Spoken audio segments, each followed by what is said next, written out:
For a long time, the galaxy believed humans were only a myth.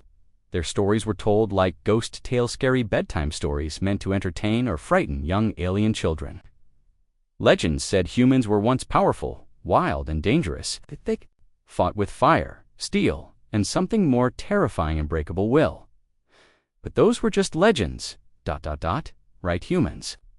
Just old nonsense, scoffed Grand Scholar Geron as he floated through the dusty archives of the Varnak Science Tower. No proof, no records, only old stories. His assistant, a young bright-eyed alien named Tech, looked nervous. "But what about the warnings in the lost records?" Tech asked. "They say if a human ship ever returns, we must hide." Jaren laughed. "We've ruled the stars for 600 years. If humans were real, they would have shown themselves by now." That same day, a small research ship orbiting the quiet mining planet, Dirac 7, picked up a strange signal. It was weak and broken, coming from an object floating near the asteroid belt. The crew retrieved it and brought it aboard. It's a satellite," the technician whispered. "An old one." Captain Vrel, a tall warrior from the beast-like Krogan race, stared at the strange, rusted object. Where did it come from? The answer came a few hours later when the science officer decoded part of the signal. A female voice echoed through the speakers. Her words were slow, filled with static, but clear enough. "This is Earth Command. Final transmission. To any survivors, we will return." Everyone froze. "Earth?" someone whispered. "Is that ... English?" asked the linguist. No one spoken that language in 5 centuries. Panic started to grow. News of the satellite reached the Galactic Council quickly. Leaders from every major species gathered in the shining sky core, spire on the capital planet, Varelia Prime. "This is impossible," barked Chancellor Reiser, a 4-eyed elder from the Kulak species. "Humans were destroyed." "Are we sure it's human?" asked the ambassador from the ice world Thalon. "It could be a trick." Jaren, now summoned as an expert, stepped forward. "We studied the satellite's logs. The language, the symbols, the techets, definitely human. But this satellite is very old. It doesn't mean humans are alive, unless," whispered a voice in the back, ... "unless they've been watching us." Waiting? The room fell silent on the far edge of council space. Near the forgotten sector known as Black Reach, a deep space sensor array picked up something terrifying. A massive object was approaching fast. No identification code, no response to signals, just cold silence. The sensor technician sent out a priority alert. Unidentified vessel. Size, class Omega. Direction, galactic core. Speed, increasing. Within hours, every major system had heard the news. Alien news streams buzzed with rumors. Could it be humans? No way. Maybe it's just a rogue asteroid. No asteroid moves like that on Dirac 7. Captain Vrel stared at the latest scans. "Whatever it is," he said slowly, "it's not natural, and it's bigger than anything we've ever seen." The Galactic Council sent a scout ship to intercept the object. The small vessel, the Spear of Dawn, approached the unknown warship cautiously. Its captain Laura Zine was experienced and brave. "This is Galactic Scout Vessel Spear of Dawn. Identify yourself," she said, on an open channel. "We are peaceful. Respond." There was no reply. She repeated the message. Still nothing. The crew grew uneasy. "Captain," said the weapons officer, "the object just turned toward us. What? The nose of the ship, it's tracking us." We didn't move. It changed. Of course, before they could react, a single message came through. A deep human voice. "You forgot us. That was your first mistake." Then silence. The Spear of Dawn tried to escape, but all systems went dark. The last transmission sent back to command was a whisper. "They're real," and then nothing. The council was thrown into chaos. "What do we do?" shouted one ambassador. "We must prepare our fleets. We don't even know if they're hostile. They destroyed our scout ship." Jaren stood before the crowd, shaking the legends. They were true. High above the chaos, hidden in the darkness of space, the human warship continued forward. It was a monster of steel and shadow, blacker than night, silent as death. It bore no symbols, no flags, only one word stamped in ancient letters: vengeance. On Dirac 7, Vrel gathered his officers. "We are the first line of defense. If they are truly human, we must make contact. If not, we warn the Council. Tech looked up, and if they are here for war, Varel narrowed his eyes. Then the legends didn't warn us enough. As the human ship entered outer orbit of Durex 7, thousands of alien eyes looked up into the sky. It blocked out the stars. A shadow fell over the mining colony. No weapons fired. No message came. Then, every screen, every communicator, every broadcast in the system went dark. A single message replaced them all. In English, Earth has returned. Remember your lies. The message repeated twice, then ended, no demands. Attack, just a warning. A quiet storm before the war. The galaxy. Once so sure of its power, now trembled in fear. The humans were real, and they were back. No one laughed at the old stories anymore, not when the stars themselves had gone silent. The silence after the message was worse than any explosion. Across Duroc 7, the sky remained dark. The human ship floated above like a silent god. It didn't fire, it didn't move, but its message repeated in every mind. Earth has returned. Remember your lies. Captain Vrel stood on the command bridge, jaw tight, fists clenched. Around him, officers stared at the large screen showing the massive ship above. It had no nameplate, no blinking lights, no heat signals. It was like it had appeared from another world. Still no response, Vrel asked. None, his communications officer said. We've tried every known language. No reply. Vrel looked to his science officer. Life signs? Yes, she said softly. Thousands, maybe tens of thousands. But, there, signatures are strange, more advanced, controlled. Vrel turned to his crew. They didn't come here by accident. They're watching us, down on the planet. Fear was spreading. Civilians were evacuating the mining colonies, packing their families into old freighters and cargo ships. Some collapsed in panic. Others screamed about ghosts, demons, and the return of the night species. Old names for humans from forgotten. Myths. In the galactic capital, the Council was in emergency session again. This is an act of war, yelled Chancellor Reiser. They destroyed the Spear of Dawn. They didn't fire, someone else said. They disabled it. No wreckage, no explosions. It just ... vanished. Which is worse. Reiser snapped. That means they have technology far beyond ours. Jaren, once a non-believer, now stood. At the center of the debate, we need to make contact. Peacefully, you think these monsters want peace. General Skur of the Drillax war clan bared his fangs. They sent a message of vengeance. Jaren spoke slowly. Maybe, or maybe. They want justice. After all, it was we who attacked Earth centuries ago. Gasps echoed through the chamber. You speak of forbidden history, one council member shouted. The truth is no longer hidden, Jaren replied, and the humans, they haven't forgotten. Back on Durex 7, Vrel made a bold choice. He opened a direct communication channel to the human ship. This is Captain Vrel of the Galactic Defense. Cores, we are not your enemy. Please respond. Let us talk. Seconds passed. Then a minute. Then to dot, just as the crew began to lose hope, the ship's dark hull lit with a single red line, lowing like a pulse. A voice followed deep. Calm human, you speak, but do you listen? Vrel stepped closer to the mic. We want peace. Your kind always wanted peace. After the fire, the lights inside the human ship flickered, revealing rows upon rows of metal bodies standing behind clear panel soldiers in armor, still as statues. Are those machines? Someone asked. No, said the science officer, eyes wide. Those are people in suits. The voice continued. We remember Durexaven. This is where your ancestors mined the core of a living planet, one that belonged to us. That's not true, Vrel said. Durexaven was unclaimed. Your records were edited by your council. Everyone on the bridge froze. Do you want revenge? Vrel asked. Is that why you're here? The voice paused. We want truth. We want justice.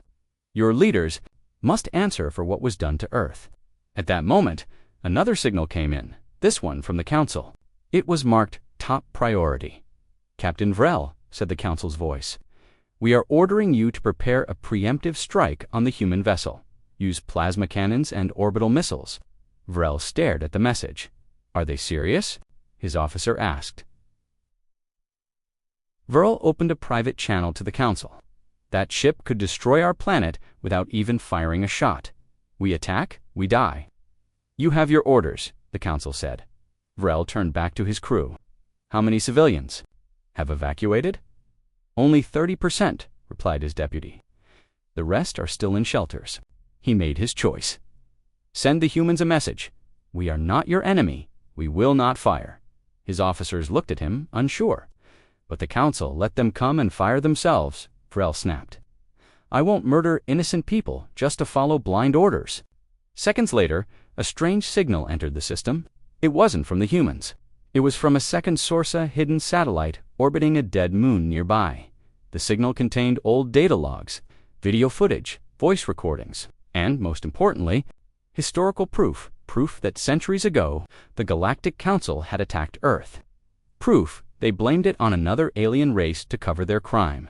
Proof that the humans had been betrayed, abandoned, and hunted till they vanished beyond the edge of the known galaxy. The files were sent across open channels within hours. The truth was everywhere. People on 100 worlds watched in horror as history was rewritten before their eyes. Protesters filled the streets of core worlds. Soldiers refused to obey orders. Entire fleets hesitated. Vrel received a new message from the human ship. You listened. You acted with honor. You may survive what comes next. Wait, Vrel said. What comes next? The answer came not in words, but in light above the planet. 6 more human ships emerged from warp space, silent, black, colossal, and behind them, a ship larger than any city. Its name burned in red across the side. Earth Command, Justice Class Vrel, whispered, they're not alone. As the sky filled with ships and the Council screamed into silence, one thing became clear. The age of fear had begun, and the humans were just getting started. The sky over Duraxavan was no longer blue. It was steel gray, painted with the shadows of the 7 human warships that now orbited the planet. Their silent presence was more terrifying than a direct attack. They didn't fire, they didn't land, they just watched. On the command bridge of the Galactic Defense Outpost, Captain Vrel stood with his crew, eyes locked on the largest ship, the Justice Class. Its shape was like a dagger pointed at the planet, and its hull was alive with glowing red circuits. Vrel had seen many warships in his life, but never anything like this. What are they waiting for? Whispered his weapons. Officer Vrel didn't answer. He didn't know. But he could feel that something was coming. Something big. Suddenly, every screen on Duraxavan flickered. Civilian news, military feeds, personal comes everything shut down. Then a broadcast began. A woman's face appeared on the screen. Her eyes were sharp, her expression calm, but there was steel in her voice. Her uniform was black with a silver eagle on the chest. Behind her was the seal of an old nation, long thought dead, Earth United Command. To the people of the galaxy. You do not know me, but your ancestors feared us. They fought us. They lied about us. I am Admiral Sarah Ammon of Earth. Her voice was smooth, but powerful. There was no anger, only cold truth. We were betrayed. 500 years ago, your leaders attacked Earth without warning. They destroyed our cities, burned our skies, killed our children. Then they erased us from history. Gasps echoed through the bunkers and command rooms of Duraxavan. They said we were gone, that humanity was extinct, that we had vanished into the void. She leaned forward. They were wrong. The broadcast cut to old footage images of Earth burning, of children screaming, of soldiers firing against alien invaders. Then it showed hidden cameras from the Council itself, proof of their betrayal, meetings, secret votes. The moment they agreed to blame another race, the Varn, for the attack, Jeroen, watching from his tower on the capital world, dropped his data tablet in shock. They have the records. The broadcast returned to Admiral Sarah's face. We survived. We rebuilt, we grew stronger, and we waited. Her eyes narrowed. Now, we want justice. The screen went dark. No one spoke. Across dozens of worlds, protests exploded. The Varn, once blamed for the Earth War, demanded a formal apology. On Duraxavan, citizens fell to their knees, weeping. Others screamed in fear. Back in the command outpost, Vrel received a direct transmission from the human fleet. No encryption, no warning. It was an audio file, a voice he hadn't heard before. "Captain Vrel, you showed restraint. You chose peace. For that, you will be spared." He exhaled, in relief, then frowned. "But your planet is still home to a Council intelligence node, the one responsible for rewriting our history. We are here to take it." Vrel turned to his officers. "The Intelligence Corps, it's buried under the East Mining Complex." His deputy's eyes widened. "You think they're going to destroy it?" "No," Vrel said quietly. "They're going to take it and make sure everyone sees it." An alert flashed across the main screen movement. One of the smaller human ships was descending, smooth and quiet.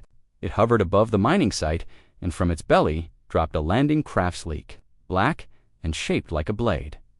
The Council sent a frantic message. "Stop them. They cannot be allowed to take that node." Vrel ignored it. The human craft landed. A squad of soldiers emerged, all armored, in obsidian suits, faces hidden. Their movements were precise, calm. They didn't fire. They didn't threaten. They simply walked toward the intelligence bunker. Council agents tried to stop them. 3 operatives with pulse rifles raised. The lead human raised a hand. A pulse of blue light erupted from his palm, and the weapons fell. A part melted in the air. "Stand down," he said. "This is not your fight anymore." The agents fled. Inside the bunker, the humans connected a small device to the node. Lights flickered. Files began uploading massive archives of truth, all stored, all copied, all exposed, in space. The Council sent 3 warships to stop the operation. They never arrived. A single human frigate intercepted them. It didn't fire missiles. Instead, it emitted a directed wave of energy. All 3 ships shut down completely dead in the void. No damage, no life lost, just ... disabled. Admiral Sarah sent a final message. "We did not come to destroy. We came to remind you. We remember." Then the human forces pulled back.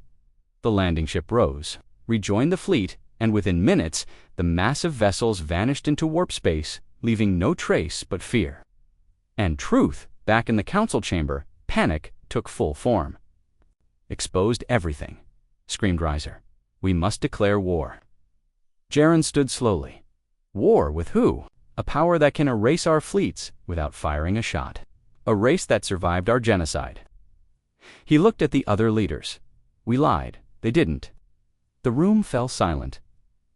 On Durek 7, Captain Vrel stared into the empty sky. "Go," his officer asked. "They did what they came for," Vrel said. "And now they wait." "Wait for what?" He shook his head. The Galaxy's response. In the following days, the data stolen from the intelligence node spread like wildfire. Billions saw the truth. Council planets began rising in protest. Entire systems refused orders.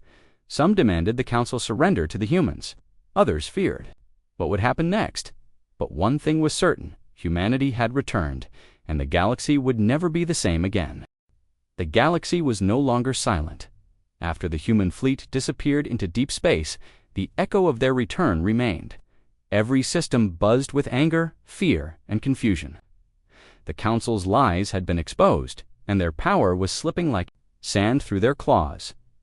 On the capital world, Veralia Prime, Chancellor Reiser stormed into the Council chambers.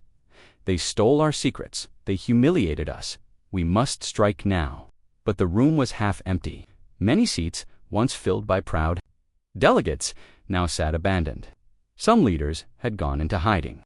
Others had quietly fled. A few had even sent secret messages to the humans offering apologies and alliances. Jaren, once the Galaxy's greatest human skeptic, stood tall before the Council. "We betrayed them. We destroyed their world. And we blamed the Varn too." "Hide our guilt," Reiser growled. "Don't speak that again." But Jaren didn't stop. The data logs from the intelligence node are clear. Hundreds of hours of meetings, signed orders, secret messages. The Council planned Earth's fall. And now, Earth remembers. Across the Galaxy, protests turned into riots. On 6 major planets, statues of former Council leaders were pulled down. Military officers refused to follow Council orders. One of the outer colonies, Jorvan 9, declared independence and sent a message directly to Earth: "We believe you. We welcome you." But humanity did not respond. They had vanished against Elant, watching. On Direct 7, Captain Vrel sat in his war room, reviewing the latest reports. His deputy, Tella, entered, holding a new datapad. "Another system joined the rebellion," she said, "and a message came for you." Vrel looked up. "From who?" Tella frowned. "From them." He took the pad and tapped it. A video message appeared. Admiral Sarah Alman once again filled the screen, calm and cold. "Captain Vrel, you protected civilians. You refused to fire. You allowed truth to rise. For that, Earth remembers your honor." Her tone shifted slightly, darker now. "But the Council's lies run deeper than even you know. They didn't just destroy Earth, they hunted our survivors." Vrel blinked. Survivors. The screen changed. Old footage played, ships escaping, a burning Earth chased by Council fleets, families crying, children hidden in cryopods, a final message from a human captain. "We carry the last hope of our race. If you find this, protect them." Vrel leaned forward.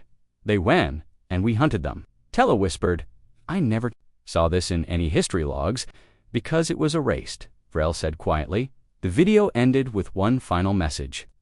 "The ones who led the genocide are still alive, still in power, and we will find them." Back on Varelia Prime, Riser gathered. A secret meeting of loyalists. The walls were soundproof, the guards were handpicked, but paranoia filled the air. "They'll come for us," said General Skur. "We need to strike first." Riser nodded. "Operation Glassfire is ready. We will launch it tomorrow. Every major human signal source will be targeted. We'll wipe them out before they strike again." "What if they're watching?" asked one admiral. "They are," Riser growled. "So we must act fast." But unknown to him, one of his loyal officers had already sent a copy of the plan. To Earth, far beyond the edge of known space, in a dark sector called Void Expanse, the human fleet floated in silence. Inside the flagship Justice class, Admiral Sarah stood before a massive table showing holograms of Council targets. Preparing to strike, her second-in-command said, "We intercepted the order." Sarah nodded. "Then it's time." She pressed a button. All fleets begin Phase 2. Within minutes, space opened across multiple systems. Human ships emerged one by one, in total silence. No warning, no fanfare. On Varelia Prime, alarms screamed. Unknown contacts detected. Multiple warships entering orbit. Panic exploded across the capital. Riser stood frozen as the main screen lit up with a single image: Sarah Alman's face. "Your time is over." Human ships descended, disabling defense systems with electromagnetic pulses. No buildings were destroyed. No bombs were dropped. Instead, small units of black-armored soldiers landed, entered government buildings, and took only one thing: data, secret records, hidden messages, locations of exile, and names. Names of those who signed the Earth attack order. Names of those who erased the truth. Names of those who killed the survivors. On Dirk 7, Varel received a final update. "They're not conquering," Tella said, amazed. "They're collecting evidence." Vrel nodded. "For a trial, and that's what happened." Within days, every screen across the galaxy played the same transmission hosted by humans, but broadcast from a neutral station protected by 1,000 Earth warships, the trial of the betrayers. Jaren was called as a witness. So were many historians, officers, and even old survivors of Earth. They spoke in clear voices of trust, of hope, of betrayal, and finally, of truth. Riser and his inner circle were arrested, stripped of power. "Tried before billions," he shouted. In rage, called it a lie, called it ancient history. But no one listened. The galaxy had changed. As the trial ended, Admiral Sarah stood once more before the galaxy. "We did not come to rule, we came for justice. Now that it is done, we will leave." One reporter asked her, "Where will humanity go now?" She simply replied, "Home."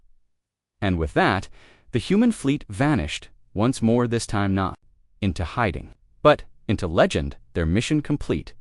Their justice served, but their message burned across. The stars never forget Earth again. The galaxy held its breath. After the trial of the betrayers, nothing felt the same. The old powers were broken. The Galactic Council, once untouchable, was shattered. Riots burned across core worlds, and planets long held under the Council's grip now declared freedom. But even in their moment of triumph, the humans did not celebrate. They vanished again, just as suddenly as they had come. No one knew where their fleet had gone. No new messages were received.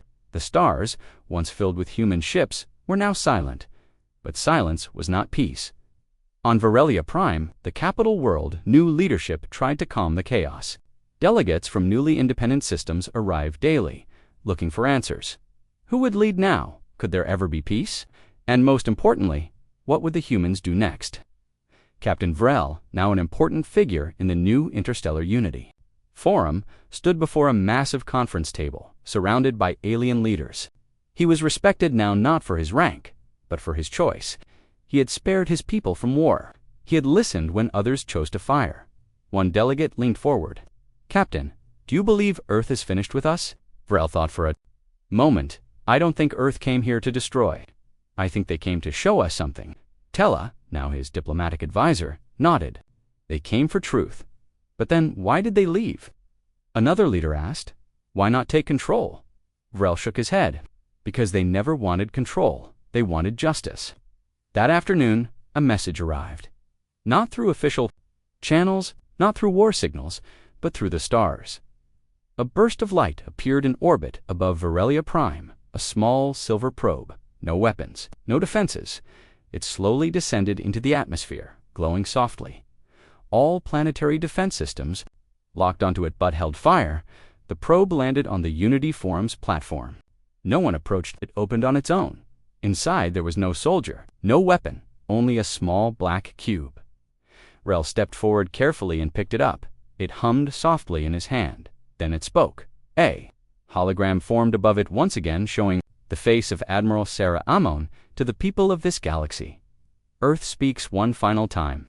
She stood not in uniform, but in simple black clothing. Her eyes were calm, tired, but not defeated. "You have heard our pain. You have seen the truth. And now, you must decide what kind of galaxy you want." Behind her, the image shifted.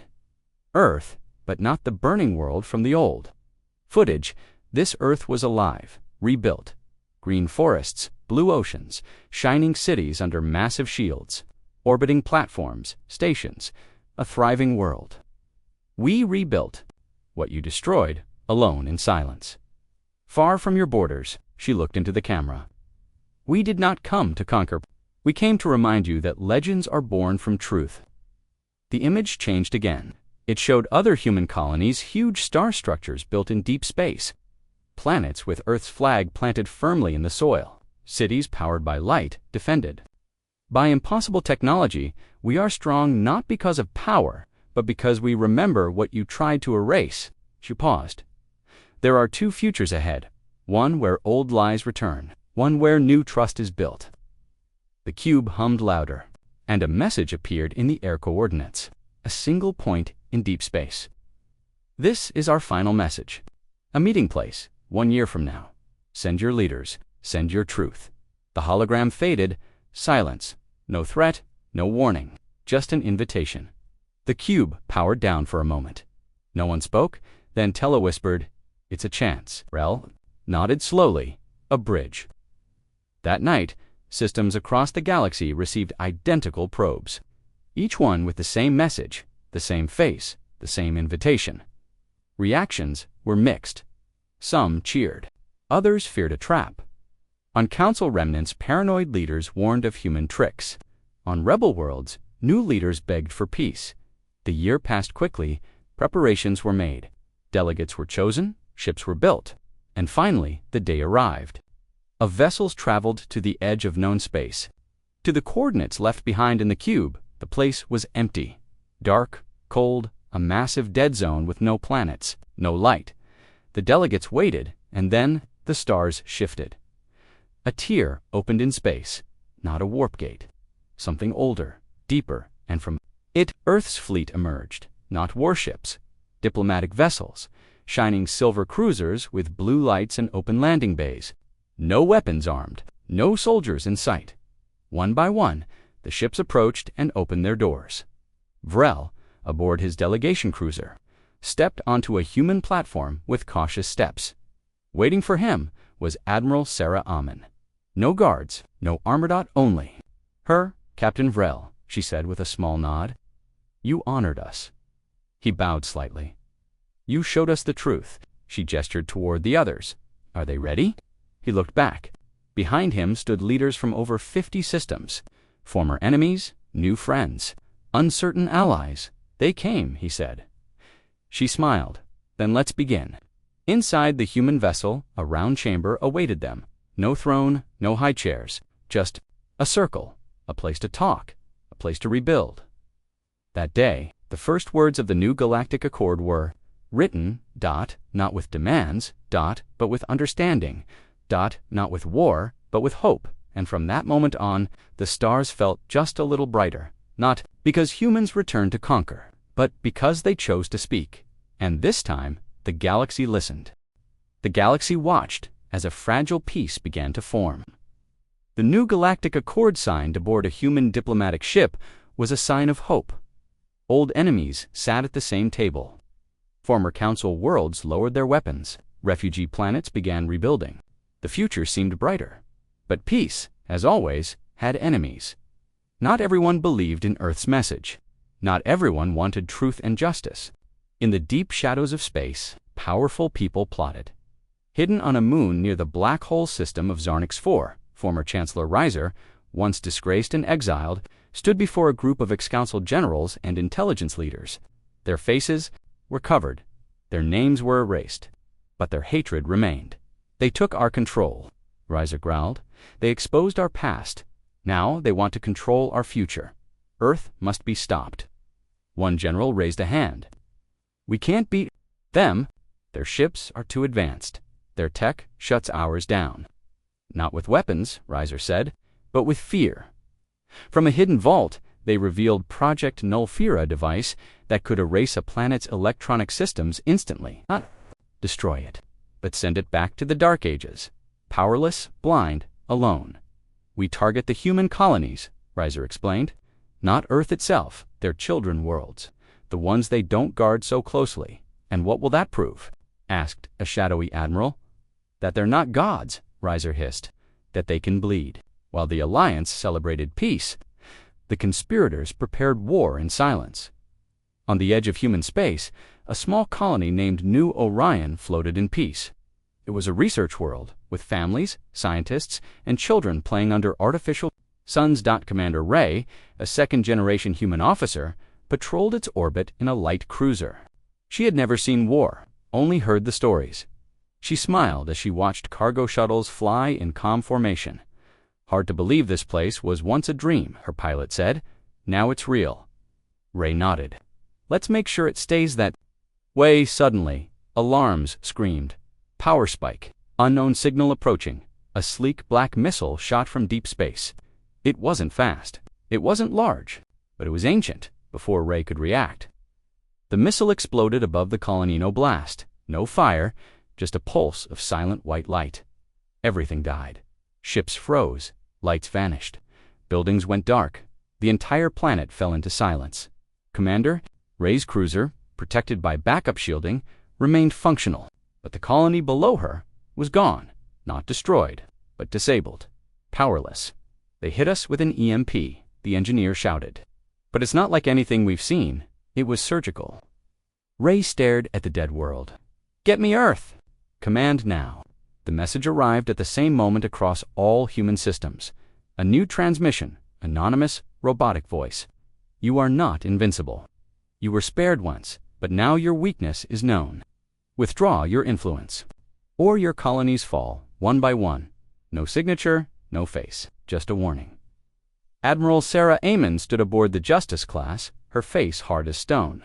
The image of New Orion's blackout played behind her. No deaths, but chaos. We left them. In peace, her advisor said. And this is their answer. Sarah spoke softly. Not all of them. Only the ones who never let go of power. She opened a private channel. Activate Ghost. All across the galaxy, hidden human probes powered up.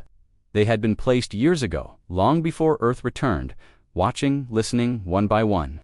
They picked up signals-coded messages, Secret movements, supply trails. They had names, they had faces, they had targets in the shadows of the galaxy. The human response came without warning. A stealth ship entered the Zarnik system, cloaked in silence. Inside, an elite human unit prepared to land. Among them was Lieutenant Ava Courtrained for Shadow Wars. Armed with tech unseen by most of the galaxy, we take out their core, Ava whispered to her team. No gunfights, no noise. In and out, they dropped silently onto the moon base, bypassed guards, hacked into systems, and uploaded a virus into the Nullfire network. Then they vanished. 3 hours later, the conspirators' central command system crashed. Power failures. Data lost. Weapon controls frozen. And then a message appeared on every screen. You started this war in the shadows, but we were already here. Panic spread through Riser's ranks. How? How did they know? One general shouted, "They've been watching since the Accord." Riser snarled, "Then we attack now. All units strike." But his words were too late. From behind Zarnix's largest moon, 5 human warships small, quiet, and deadly. They fired one snot at the base butt into space. The blast disabled the backup satellites the conspirators had hidden for communication. Cut off from the network, Riser's forces were blind. The final act came not from Earth, but from within. One of Riser's own commanders stood and removed her mask. Beneath it, Lieutenant Ava, "You were warned," she said simply. Then she vanished in a cloud of light. As human drones swarmed in, capturing the remaining traitors, back on Varelia Prime. The new Unity Forum broadcasted a breaking update. The last of the Shadow Council has been arrested. Evidence of their attacks has been delivered. No further damage reported. In the chamber, some cheered. Others stayed quiet, but Vrel stood, raising a hand. "We must remember this. Peace is not given. It is protected. It is earned every day," Tella added, "and Earth is not our enemy. Not if we stand with them." Later that night, a message came, a personal one. Vrel opened it in private. Admiral Sarah's face appeared. "We do not seek war, but we will never allow fear to rise again. Those who hide in shadows will be met by those who stand in light." She paused. "Thank you, Captain, for choosing the light." The screen went dark. Vrel closed his eyes. He understood now. The war may not have been fought with massive fleets or burning worlds, but it was just as real, and in the shadows of the galaxy. Earth had shown its strength once more. Not with fear, but with clarity. The message was clear to all. Peace was a choice, but Earth would make sure it stayed protected.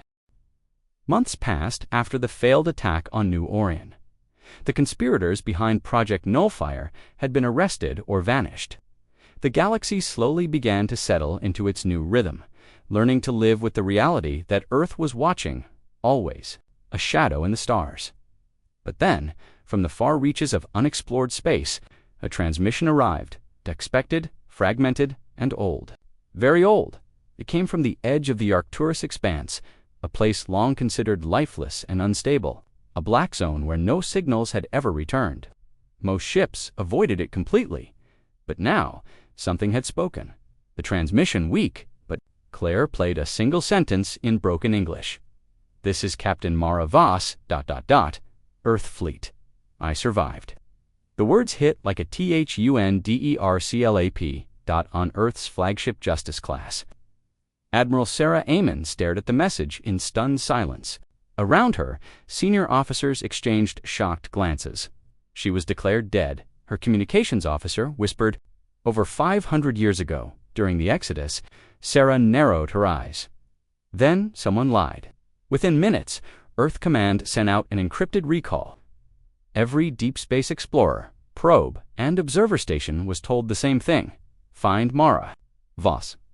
Meanwhile, on Varelia Prime, the Unity Forum debated whether to assist in the search. Captain Vrel was there, now a senior advisor. "This could change everything," he told the delegates.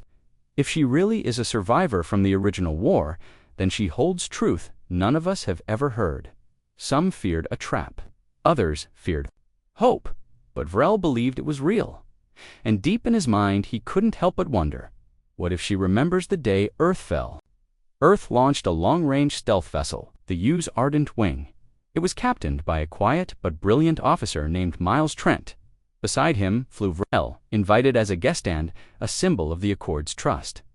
Their ship slipped into the blackness of the Arcturus expanse. Chasing the ghost signal across twisted gravity waves and silent star fields, days passed, then weeks, then dash, another signal, warning, do not enter. Too late for me. This system is broken. But they did not stop at last. They reached a dead world. A shattered moon hung above it, split in half by some ancient force. Wreckage floated in orbit-trusted ships, long frozen dot at the center, a single human life pod, still powered. Still, blinking dot inside, suspended in cryosleep, was a woman, Captain Mara Voss. They brought her aboard in silence. The ship's medics carefully revived her. Her body was scarred, one arm replaced with crude metal. Her eyes opened slowly, and her voice cracked. "Who are you?" Miles leaned in. "Captain Miles Trent, you're safe. You're on a ship from Earth." She blinked. "Earth." "No, Earth. It was burning. You were lost," he said gently. 500 years ago." She sat up slowly. "Then I have a story to tell, and you need to hear it, in the briefing." Vrel listened as Mara spoke, sometimes through tears, sometimes in anger. She told them of the betrayal, of how Council fleets came not with warnings, but with fire, of how Earth's defense grid held for days before the sabotage began. "They turned off our shields from the inside, a signal, a code buried deep. Someone gave it to them." Vrel froze. "You mean a traitor?" She nodded. "A high-ranking one. Someone inside Earth Command." She told of the escape, of how a few ships fled Earth's destruction, carrying civilians and soldiers, of how her ship was ambushed, chased into the Arcturus expanse, and hit by a strange weapon that disabled time systems, was trapped in frozen space. "My crew, they didn't survive the crash." Sarah Amon watched the recording of this testimony from Earth. Her fists clenched. Someone from Earth had betrayed them, and that traitor might still be alive. Back at the Unity Forum, news of Mara's survival shook the halls. "If she's telling the truth," said Tella, "then the Council's betrayal goes even deeper than we thought." Vrel nodded. "And we need to find that traitor." Admiral Sarah sent out a directive: reopen the oldest archives, interrogate those who were close to power before the fall. Search the names from the Exodus Manifest. We find who betrayed Earth, and we expose them. But someone else had heard the message. Someone who had stayed hidden for centuries. A person now watching from a quiet asteroid station in deep space. An old man, face covered in implants, stared at the screen as Mara's face appeared. He spoke softly to himself. "She survived, ... I thought the expanse would kill her." He activated a coded signal. "Prepare the Black Echo. If Earth learns what I did, they'll burn it all down." On the ardent wing, Mara Voss stood by a window, staring at the stars. Vrel joined her. "You saw Earth burn," he said quietly, "and now it lives again." She smiled faintly. "I thought I'd never see it." "You will," he promised. "But first we find the one who turned against you." She nodded. "And when we do, ... I want to look him in the eyes." In the darkness beyond known space, the traitor's plan had already begun. Old programs, silent weapons, hidden fleets. From the past, waiting to be activated by a single code, one whisper and war could rise again. But this time, Earth was ready, and the last survivor had returned to finish what was started. The past was alive, and soon, so would be the reckoning. The return of Captain Mara Voss shocked the galaxy. A new fire had been lit. Admiral Sarah Amon stood inside Earth's High Command war room, the circular chamber aglow with star maps, old transmission files, and recently unsealed intelligence records. She stared at the slowly rendering image of a name long buried under clearance codes: Dr. Kalen Runn. He had once been a lead systems engineer, brilliant, trusted, decorated. He disappeared just days before Earth fell. "He was part of Project Sanctuary," Sarah said aloud. "Then he didn't just open the doors," Sarah said. "He built the keys." Across the stars, Captain Vrel and Captain Mara Voss, still aboard the Ardent Wing, reviewed the new intel Earth Command had sent them. Vrel leaned forward. "So this Dr. Kalen Runn betrayed Earth and vanished." Mara's jaw tightened. "He didn't vanish. He ran, but not alone. He had followers, engineers, scientists, soldiers. They had a plan. She pointed to an encrypted signal recently picked up near the collapsed star system known as Death's Grave, an area so unstable most ships avoided it. I remember that name. During the Exodus, we were warned never to go there. We thought it was just a dangerous sector. Vrel looked at the signal dot. It pulsed like a heartbeat. The translation was simple. Echo begins. Shadows return. Earth falls again. Deep within Death's Grave. Kalenron stood before a chamber of ancient Earth technology, modified, corrupted, and weaponized. He no longer looked fully human. Implants covered half his face. His left eye glowed red. His voice, when he spoke, sounded like it echoed through steel. They remember the past, he said to the room of followers, but they don't understand it. One of his followers, a pale woman in black robes, nodded. They found the survivor. Good, he said calmly. Let them believe she holds truth while we hold the weapon. Behind him, a massive structure began to pulse a machine called the Black Echo. It was an old Earth prototype designed for communication during Deep Space War. Kalen had turned it into something else, a weapon that could override all artificial intelligence systems in the galaxy and turn them against their owners. We gave Earth its golden age, Kalan said coldly, and when they tried to become gods, we let them burn. This time, we finished the job. Back on the Ardent Wing, Mara Voss sat in her quarters, staring. That a photo faded and cracked from a time before the fall. It showed her and Kalen run side by side. Scientists, friends, trusted colleagues. He wasn't always like this, she whispered. Vrell entered quietly. You knew him. He built half the Earth's grid. He believed Earth's leaders were corrupt, that they were preparing to abandon the colonies and rule with force. Vrell frowned. So he joined the council. No, she said. He wanted to replace both Earth and the council. He thought only pure logic, his own, should rule the stars. She looked up. He used to say, truth is wasted on the blind. Earth Command launched a fleet to investigate Death's Grave. They sent cloaked probes, scout ships, even long-range drones. None returned. Admiral Sarah received a final burst of data. From the last drone, static, followed by an image of Earth's original crest, scratched out and replaced by Kellen's symbol, a fractured planet pierced by a black spike. He's mocking us, Sarah whispered. Then she gave the order. Deploy the Spectre fleet, full stealth. Do not engage unless fired upon. The mission reached Death's Grave. Confirm Kellen's presence. Locate the Black Echo. Neutralize it before it activated. But Kalen had already begun. He sent out the first pulse at a mining colony in the Veneer system. All robots suddenly turned hostile. Defense units activated their weapons and opened fire on civilians. Mining bots overloaded and exploded.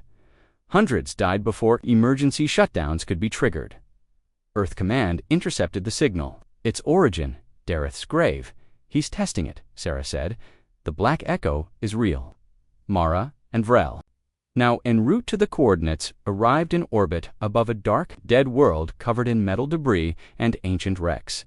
This was once a human outpost, Mara said, before the fall, before he corrupted it.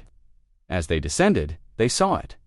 Kellen's fortress, built from pieces of Earth's past and guarded by ships flying no flag, but shaped like Earth's old vessels, now twisted, black, and burning. With red lights, we're looking at a rogue AI fleet, Vrel said, controlled by him. But before they could retreat, a signal pierced the ship's systems. Kalen himself appeared on their main screen, something you threw away. He smiled faintly. Truth. I gave them truth, and they destroyed it. He leaned forward. You shouldn't have come here, but since you did, you can watch it happen. Behind him, the Black Echo began to glow. Soon, every AI in the galaxy will wake up and see the lies they serve. The Black Echo's signal was spreading. Civilian systems began failing. AI assistants shut down. Medical bots refused orders, but Sarah Amon had prepared for this. Launch counter-signal, Operation Skyfire. Shut down all long-range AI networks. Switch to hardwired protocols. Earth's systems went dark, but they stayed safe. Other races weren't so lucky. On 3 major council planets, chaos erupted. AI transports crashed. Defense systems turned on their cities. Kalen watched from his throne and smiled. But in orbit, above his base, the Ardent Wing had a plan. Mara Voss had one final card, her old clearance codes, buried deep in Earth's core systems, never used since the Exodus. Kalen built Black Echo from our tech, she said. That means I can talk to it. Vrel stared. You want to talk to the weapon? No, she said. They activated her old ID. The ship's lights dimmed. Authorization, Boss 73 Aurora, down on the planet, the Black Echo pulsed. Then it slowed. Kellen's face appeared again. You think one name can stop me? Mara looked directly at him. No, but maybe it'll remember me. The Black Echo responded with 3 words. Mara, ... Input confirmed. A new signal exploded from the Ardent Wing. Black Echo began to break. Kalen screamed, slamming his control panel. No, you were mine. But it was too late. Earth's original code written by Mara and Kalen long ago lived inside the machine. And it chose her with a flash of white light. Then the screen went dark back on Earth. The threat was over. AI systems, REBOOTED. Order was restored.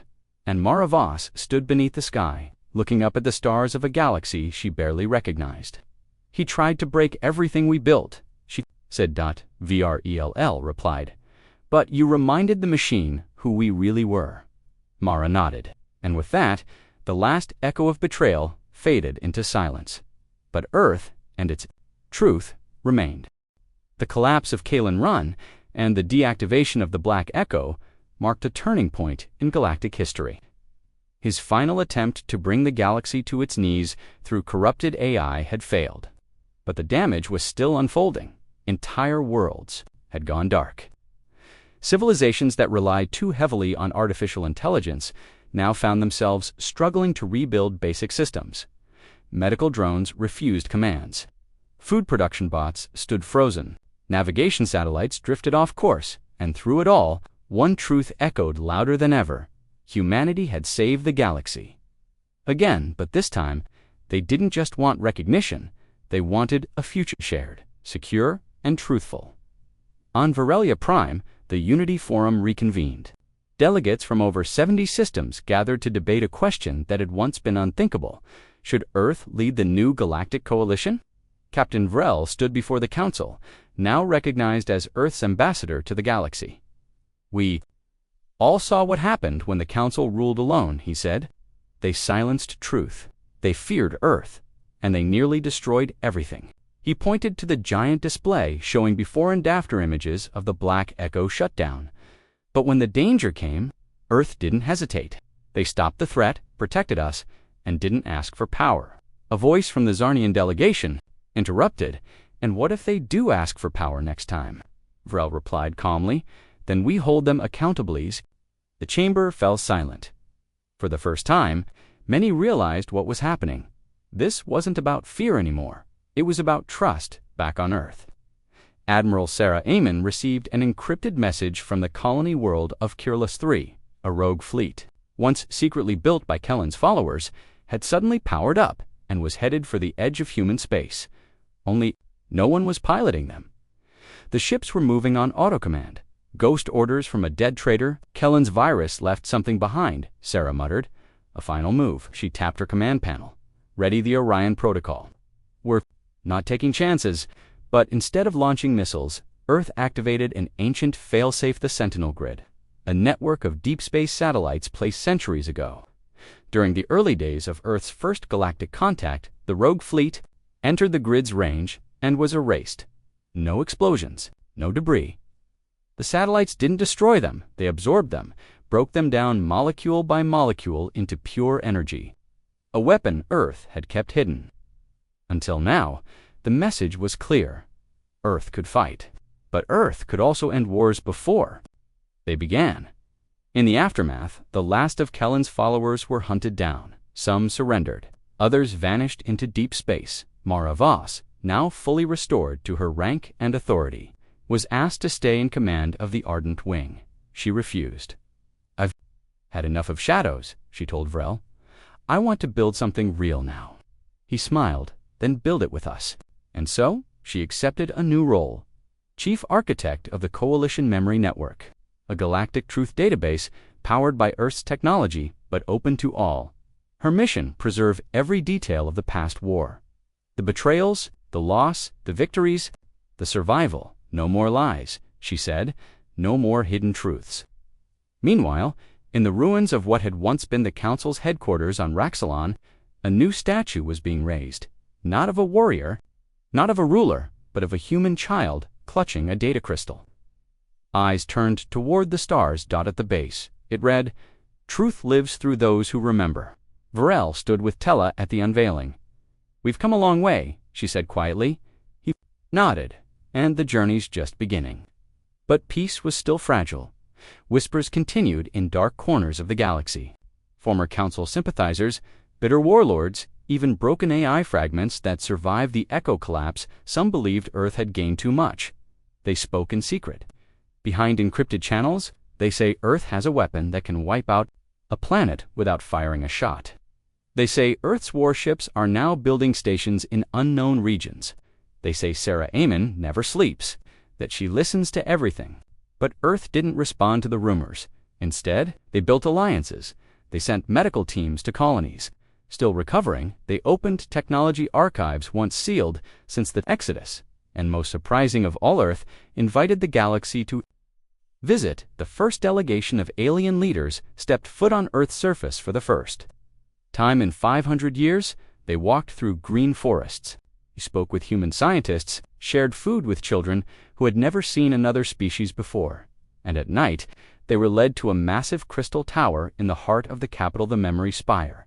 Inside, every word of every trial, every message from survivors, every document from Earth's fall and return was displayed for all to see. "No more lies," said Sarah Amon, standing before the spire. "If we are to build a future together, we must all carry the truth." And no one could deny her words. Far across the stars, in a system untouched by war, a group of young alien students gathered in a teaching dome. Their instructor spoke softly. Once they were legends. Then they became ghosts. Now they are our allies. A student raised their hand. "Who are they?" The teacher smiled. "They are called humans, and they taught us something we all forgot. That sometimes the ones who burn the brightest rise from the ashes." And above them, displayed in a clear dome of glass, was a flag, black, blue, and silver dot, the emblem of Earth, surrounded not by fear, but by hope. Because now the stars had a new voice, and Earth was no longer a warning in old stories. Earth was a promise, dot of truth, dot of strength, of peace, and above all, of never being forgotten again. The stars were quiet. After centuries of war, betrayal, silence, and rebirth, the galaxy had finally found a fragile peace. From the ashes of fallen worlds, a new order was beginning to rise, not with fear or dominance, but with memory, justice, and unity. And at the heart of it all stood Earth. The world once lost to fire. The people once dismissed as myth, the race that returned not for vengeance, but for truth, but peace. True peace doesn't just survive in silence. It must be carried forward. On Earth's capital and the gleaming tower of the Coalition Memory Network, Captain Mara Voss stood beside a glowing interface, a holographic archive that stretched into the sky like a living monument. Data lines shimmered like waterfalls of light. Today, she would record the final entry. She placed her hand on the console. "This is Captain Mara Voss, Earth Command. Final log entry for the Exodus memory sequence." Her voice trembled, with fear, but with weight. 500 years ago, I escaped the fall of my homeworld. I drifted in the dark, unsure if anything had survived. I feared we had become only stories. She looked around. Dozens of ambassadors, scholars, and students from across the galaxy listened in silence. But now, I see a galaxy that remembers, one that chose truth over denial, one that listens. She paused. Let this be the last chapter of the war and the first of the future. The archive pulsed, accepting the log. Her words were now forever etched in the heart of the galaxy. Meanwhile, far beyond the core systems, a small outpost blinked to life. It wasn't military. It wasn't political. It was something entirely new. The Beacon of Origins, built jointly by human engineers and alien architects. It marked the precise spot where Earth's first ship had left the Sol system centuries ago, not for war, not for conquest, but for discovery. Inside its core rested the original logs of humanity's first steps into the galaxy, their hopes, their fears, their dreams. The beacon sent out a peaceful signal on an open channel every hour. We are the children of Earth. We walk forward, not alone, but together. For the first time in recorded history, every known race agreed to protect it. Even those who once feared humans now stood watch over the beacon, because what had started as legend was now living legacy. But not all hearts had changed in the outer dark. At the edges of known space, pockets of resistance still stirred remnants of the old. Council, bitter warlords, ancient AI fragments that had escaped the Black Echo's collapse. They whispered of a coming storm. Earth will grow too strong. They hold weapons they've never shown. They'll make us forget who we were. But these whispers found fewer ears now because the galaxy had seen. Earth act, and Earth had never ruled by force. Instead, they ruled by presence where there was famine. Human relief ships arrived where pirates struck. Human patrols protected without asking for tribute, where old wounds remained. Earth sent diplomats, not weapons. The galaxy wasn't afraid of humans anymore. They trusted them on Varelia Prime. Captain Vrel now served as the first speaker of the coalition, elected by a council of over 100 worlds.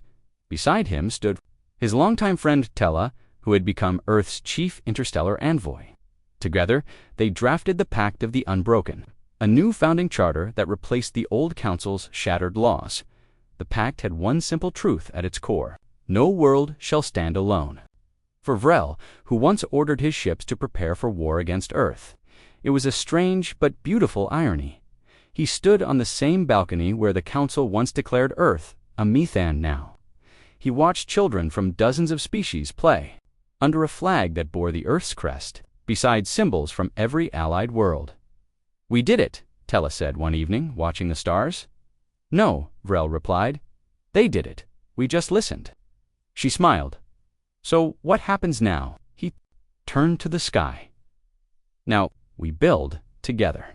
In Earth's orbit, aboard the Justice class, Admiral Sarah Amon stood before the final war room briefing of her career. She had led Earth through shadows, storms, and silence. Now it was time to let go. Her successor, Commander Lise Naren, stood beside her, young, calm, and brilliant, a symbol of the new generation. "You've built more than a fleet," Lise said. Sarah looked out the viewport.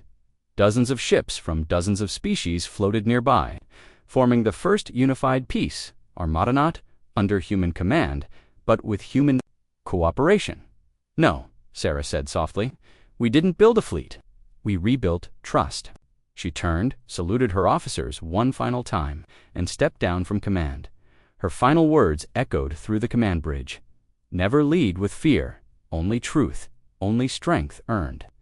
Elsewhere, new colonies bloomed, former war zones became trade hubs, and deep within the stars, an academy was established open to all species. Its name, the Aegis Institute, its purpose: to train the next generation of peacekeepers, explorers, and leaders, shaped not by old grudges, but by shared history, above its entrance. Carved into stone in dozens of languages were the words of an old Earth saying, "The darkest nights give birth to the brightest dawns." Mara Voss would later become its headmaster. And every year she told her students the same thing: we weren't special because we were stronger. We were special because we chose to come back, when it would have been easier to disappear. But there was one final act, a quiet one, far from the headlines and celebrations, in a hidden forest on Earth, beneath ancient trees that had survived. Even the fall, a single gravestone stood, no name, no flag, just words: "Here rests the unknown human, lost but not forgotten." Their silence shaped the stars. Every year, one ship from each world sent flowers. No one knew who started the tradition, but all respected it, because while Earth had returned with power and purpose, it had never forgotten its pain, and neither had the galaxy. In the final years of her life, Mara Voss wrote one last message: It was stored in the core of the beacon of origins, only to be played if the galaxy ever faced such darkness again. It said, "If you're hearing this, you're standing at the edge of what comes next. Remember Earth. Remember what happened when we chose silence, when we chose lies, when we chose fear, and remember what we became when we chose each other. Legends can be weapons, but they can also be warnings. Keep the truth alive. Keep each other alive." And with that, the final light of the war era faded in its place. Something brighter was born.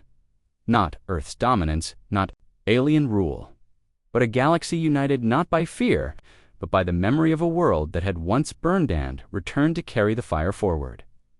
This was the legacy of the Unbroken, and it was only the beginning.